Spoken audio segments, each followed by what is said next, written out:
Good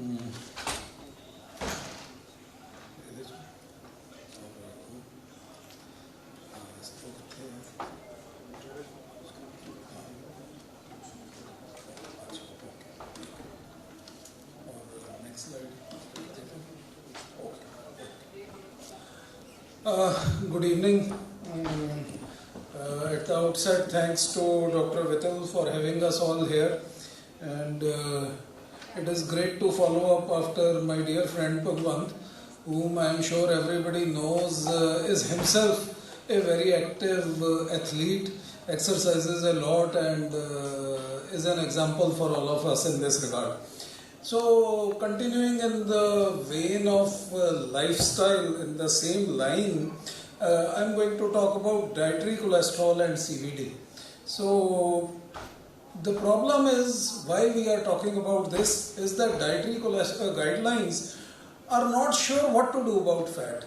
Since 1957, the American Heart Association had first started restricting cholesterol and dietary fats, even though at that time there was no good data to show that restricting fats help.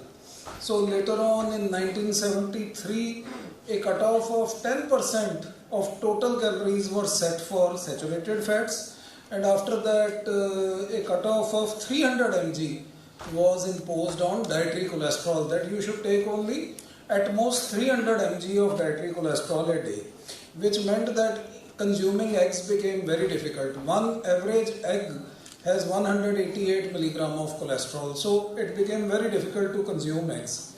However, what was realized was in early 2000s that if you cut down fat too much, that isn't really healthy. So the upper limit of fat was increased from 30% to 35% in 2005 by American Dietary Guidelines. And finally in 2015, total restriction on fats was removed and any restriction on cholesterol was also removed. So even though the restriction on saturated fatty acids continued, so AHA recommended that you cut down saturated fats to less than 10% of daily calories and ideally 5 to 6% in those who were at high risk of coronary artery disease. But there was no restriction on total fats. Basically, it meant that they promoted unsaturated fats while restricting saturated fats. Now, until some time back, it was clear that there is no restriction on dietary fat, but about 3 years back, a study came from US, which once again suggested that there was incremental CVD and all-cause mortality with egg. That is why a question has again been put on whether it is safe to consume dietary cholesterol, whether it is safe to have eggs. So this is why there is a lot of confusion both in guidelines and in what we see in the media, which is why people come to us every day. You must have seen on WhatsApp there are lots of forwards, myth about cholesterol, whatnot. So I'll try to answer these two important questions for you. Question 1 is, does dietary cholesterol raise serum cholesterol? And question 2 is, what is the relation between dietary cholesterol and CVD? Does it actually increase mortality? So I think these are the two important questions. So this is the first question. Does dietary cholesterol increase serum cholesterol? So the average consumption these days in US is around 300 mg, and I think probably in India would be similar. But we should look at what is the requirement of the body. The normal daily requirement is about 1 to 1.5 grams. That means 1000 to about 1300-1400 milligrams every day. And of these, almost all our cells in the body manufacture cholesterol on their own. So 850 milligram of cholesterol can be manufactured by our own cells. So we need cholesterol for cell membranes, intercellular signaling, and for several hormones. The steroid hormones are all cholesterol dependent. So what we have to understand is that it is not as if cholesterol biosynthesis in the body and dietary cholesterol have any independent pathways. They don't. They are completely interrelated.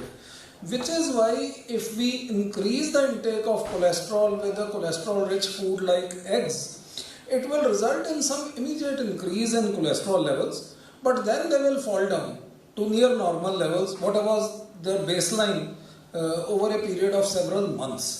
So furthermore, we should know cholesterol readings are not written in stone. If a patient is fasting versus have had a meal, there is some difference. If there is mental stress, cholesterol levels rise. If the patient is standing when you take the sample versus the patient is sitting down, the standing levels are higher than sitting levels. So it's not as if cholesterol is some fixed value which will impart a clear risk. So based on all the data, Ancel Keys, the man who described the lipid hypothesis of CVD, about which there is still debate, but he is the person who did the 7 countries study. Even he accepted in 1950 that up to 800 milligram of cholesterol a day, there is no correlation with CAD. Why then do guidelines continue to impose these restrictions? So let's have a look at the physical data. So a large egg, which is about 50 grams of weight, has 188 milligram of cholesterol, 4.5 gram of fats, of which 3 gram is unsaturated, and 6.5 gram of proteins, which is the highest quality protein. Egg protein is the highest quality protein. It has a PGDA score of 1. So when we compare whey protein on anything else, basically the comparator is egg protein. So there are 2 types of individuals in society. 2/3 of individuals are compensators. That means that when they take more cholesterol in diet, they significantly suppress the synthesis and reabsorption of cholesterol in the body to compensate completely. So there is almost no rise of cholesterol levels after a few weeks. 1/3 on the other hand are non-compensators. So their cholesterol levels increase relatively more. But even in them, HDL increases the same amount as LDL. So these are the 2 control mechanisms. One is absorption. When you eat more cholesterol, less is absorbed. If you eat less cholesterol, more is absorbed. Secondly is biosynthesis. If you eat more cholesterol, then less is synthesized in the body. If you eat less cholesterol, then more is synthesized in the body. So the body, like all other feedback systems, has a feedback mechanism for cholesterol as well. And it is not just dietary cholesterol which will make a difference to serum cholesterol levels. It's a lot of other factors, including diet and lifestyle. So this is just a study, it is just a meta-analysis from American Heart Association, which shows that the change in total cholesterol, which is in the panel on the left, and the change in LDL cholesterol, which is the panel on the right, does not show very consistent increase with dietary cholesterol. The most solid connection with lipoprotein and cholesterol in the diet is HDL cholesterol. For sure, HDL cholesterol rises with increased dietary cholesterol. So if you have eggs, both LDL and HDL will increase, but HDL will increase more than LDL. And as you know, HDL is the healthy protein, which is why even in non-compensators, the ones who can't suppress the synthesis of cholesterol as much on increasing dietary cholesterol as the others, the LDL to HDL ratio, which is the atherogenic ratio in the blood, does not rise too much. We know that a healthy ratio is 3 to 4.5. So the difference in LDL to HDL ratio is only 0.1 to 0.2 even in them. And in the compensators, it's not even that. So basically what we find is why this happens. This is because LDL level can be increased both by increase in LDL particle number or by increase in the LDL particle size. So when we eat eggs, the particle number does not change. The particle size increases.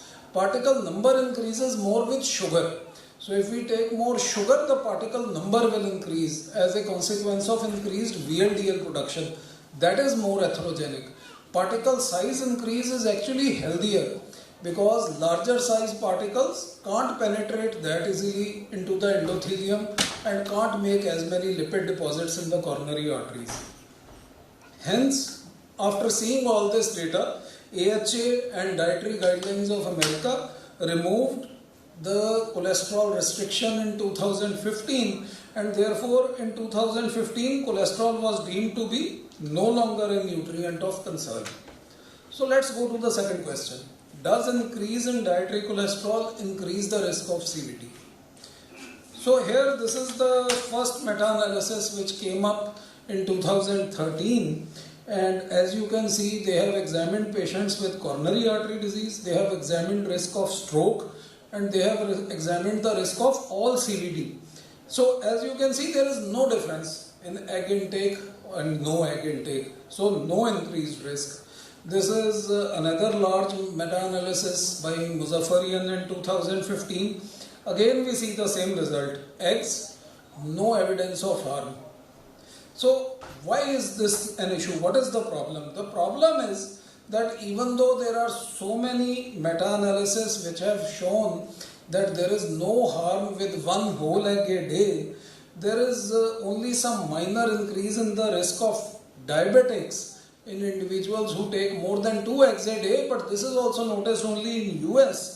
What we find is that all the negative data comes from US, whereas studies from Europe, Japan, China, Australia, they are all either neutral or actually beneficial for the role of eggs in the prevention of CVD. So why is that so?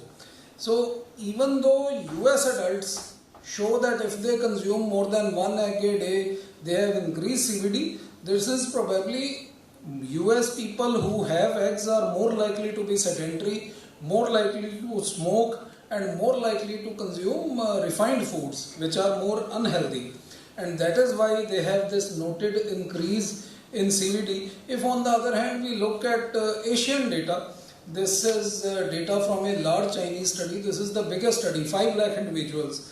They found that there was actually 11% reduction in CVD risk with up to 1 egg a day, because eggs are not only a healthy source of rich proteins but also healthy fats, 75 calories, 6.5 gram of proteins, and iron, vitamins, minerals, and so many other things, and it's an excellent substitute for so many of the snacks which we consume every day. So important thing is to see that you are eating a healthier food instead of an unhealthy food. This on the other hand is the Chinese data, you don't have to go into the details. Suffice it to say that the left side indicates that in egg intake, all the conditions CVD, ischemic heart disease, hemorrhagic stroke and ischemic stroke are lower in those who are consuming eggs versus those who are not consuming eggs. I won't go into details of this, but this is a summary slide which shows all the data published so far on eggs, and all of them show the conclusion is that only in American studies is there an increased risk of diabetes in individuals who consume more than 1 egg a day. In all other studies including Europe, Asia, Australia, either there is neutral effect on CVD or they are actually protective for CVD. So why do eggs not increase the risk of CVD in Asia? That's because we don't have such a rich diet. Eggs are still affordable, still a very healthy source of nutrients. Compared to Americans who have eggs, they typically consume eggs with fried foods, with bacon, with fried potatoes, hash browns, which make the profile worse. So Americans who consume eggs have it in the sense of an unhealthy diet, whereas Asians who consume eggs, it is one of the few healthy source of nutrition that they can have, which is still affordable. Furthermore, as I said, HDL cholesterol rises in parallel with LDL and total cholesterol levels. LDL levels don't rise too much, and whatever rises there is due to increase in particle size rather than particle number, and we know that particle number is what correlates with CVD risk, not particle size. So eggs are also healthier than sugar sweetened beverages or other refined processed carbohydrate foods like breakfast cereals, like sweetened juices, like bakery items which otherwise one would eat if one does not consume eggs. So using eggs while restricting processed foods would actually result in weight loss and improve lipoprotein profile and thus improve the CVD risk, which is what we note in Asian countries. So this is the AHA advisory on cholesterol. So this now I'm coming to US data, and they also say that vegetarians who do not consume meat-based cholesterol-containing foods may include more dairy and eggs in their diet. And in older normocholesterolemic patients, given the nutritional benefits and convenience of eggs, consumption of up to 2 eggs a day is acceptable within the context of a heart-healthy dietary pattern. So basically what they recommend is people who take non-vegetarian foods relatively regularly. In India, most people who take non-vegetarian take it once or twice a week. For them, 1 whole egg a day is good.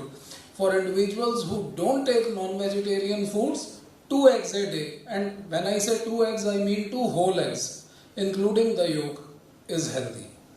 So, to conclude, dietary cholesterol doesn't influence serum cholesterol significantly in the majority. In others, it increases the cholesterol only to a minor extent, while increasing both HDL as well as LDL.